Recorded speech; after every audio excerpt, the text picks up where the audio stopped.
Shalom, Bapak, Ibu, Saudara-saudari yang terkasih di dalam Tuhan. Kita akan kembali melanjutkan renungan firman Tuhan dalam topik Solus Christus. Bagian firman Tuhan yang akan membantu kita mengenal lebih jauh tentang topik ini terambil dari Roma pasal 6 ayat 9 sampai dengan 11, terjemahan baru kedua yang berbunyi demikian.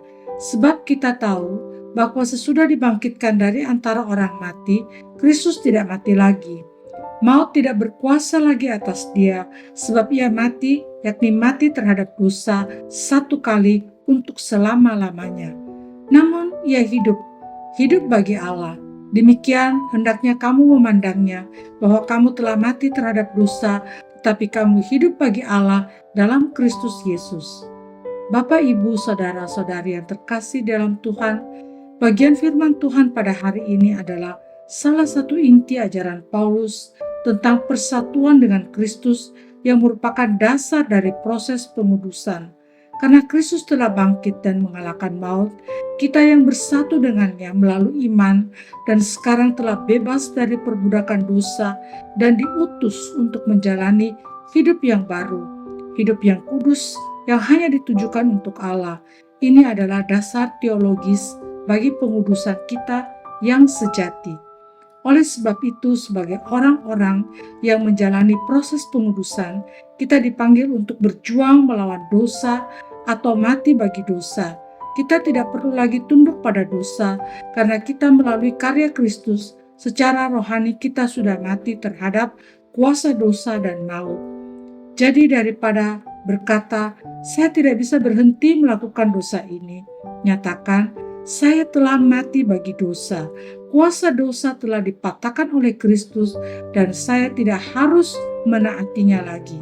Ini adalah tindakan iman yang didasarkan pada kebenaran. Tidak hanya itu, kita pun dipanggil untuk hidup bagi Allah Bapa kita. Ini berarti hidup kita memiliki tujuan yang lebih tinggi daripada sekedar mencari kesenangan atau pemenuhan diri sendiri. Hal ini harus nampak dalam kehidupan kita. Jadi sebelum mengambil keputusan besar, entah itu berkaitan dengan karir, keuangan, atau hubungan, mari kita bertanya kepada diri sendiri, bagaimana keputusan ini mencerminkan hidup saya yang baru bagi Allah? Apakah ini akan memuliakan Kristus?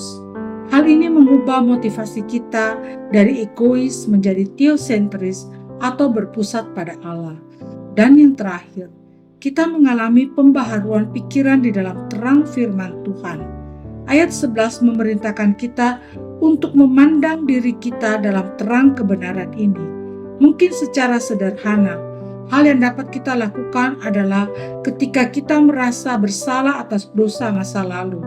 Daripada membiarkan rasa bersalah itu merusak hidup kita, mari kita mengakui dosa kita, meminta pengampunan seperti yang diperintahkan oleh Allah, dan kemudian kita memandang diri kita sebagai orang benar di dalam Kristus, orang yang telah mati bagi dosa dan kini hidup bagi Allah. Dan teruslah berkomitmen untuk menjalani proses pengudusan ini di dalam terang firman Tuhan. Pertanyaan untuk kita renungkan bersama. Mari kita melihat lebih jauh dalam kehidupan kita. Apakah kita masih hidup seolah-olah dosa masih memiliki otoritas penuh atas keputusan dan tindakan kita? Seberapa sering saya mengingat identitas orang baru ini dalam situasi sehari-hari, saat marah, cemas, atau tergoda? Apakah kita secara sadar mengingat dan mengklaim identitas baru kita di dalam Kristus? Mari kita berdoa. Ya Bapa yang Maha Kuasa, Pencipta hidup dan penguasa atas maut, kami menyembah Engkau dan bersyukur atas kebenaran Injil-Mu yang agung. Kami bersyukur karena melalui iman, Engkau telah menyatukan kami setiap orang yang percaya bersama dengan Kristus. Kami percaya bahwa kami telah mati bagi dosa, dan kami memohon agar kami dapat senantiasa memandang diri kami dengan cara demikian. Bebaskanlah kami dari cengkraman rasa bersalah masa lalu dan dari perbudakan kebiasaan dosa saat ini. Kami menolak untuk menyerahkan diri kami lagi kepada hal-hal yang telah kami tinggalkan di kayu salib bersamanya. Tolong kami ya Tuhan, penuhi kami ya Tuhan dengan kuasa kebangkitan Kristus, agar kami dapat hidup bagi Allah dalam segala hal. Di dalam nama Tuhan kami Yesus Kristus, kami berdoa. Amin. Demikianlah renungan kita bersama pada hari ini.